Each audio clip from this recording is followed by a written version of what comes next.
ایک عام فہم بات ہے، پڑھی لکھی بات ہے. اگر ہم کسی پہ الزام لگانا چاہیں تو بڑی آسانی سے لگا سکتے ہیں یہ کہہ کر کہ نہیں نہیں نہیں نہیں تمہیں کچھ نہیں پتا، تمہارے پاس علم نہیں ہے. اس طرح ہم ایک ذاتیت پر اٹیک کرتے ہیں، ذاتی لوگوں پر اٹیک کرتے ہیں، صرف اس خندق میں کہ جب ہماری دکانیں بند ہو رہی ہیں. اصل میں وہ شخص توحید کا پرچار کرنے آیا ہے، اللہ تعالیٰ کی رحمت ہے اس پر کہ وہ توحید کا پرچار کر رہا ہے. اور کس کے ذریعے کر رہا ہے؟ اپنے آقا صلی اللہ علیہ وسلم کے ذریعے، ان کی حدیثیں کوٹ کر کے، ان کی رحمت کو دکھا کر، لوگوں کو ثابت کر کے.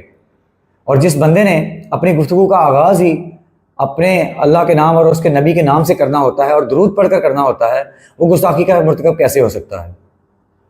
یہ جتنے بھی مولوی حضرات ہیں، میں انتہائی معذرت کے ساتھ ان کو سموسہ اور کاپی مولوی کہتا ہوں یا حلوہ مولوی کہتا ہوں. ان لوگوں نے آپ کو گمراہی پر لگایا ہوا ہے.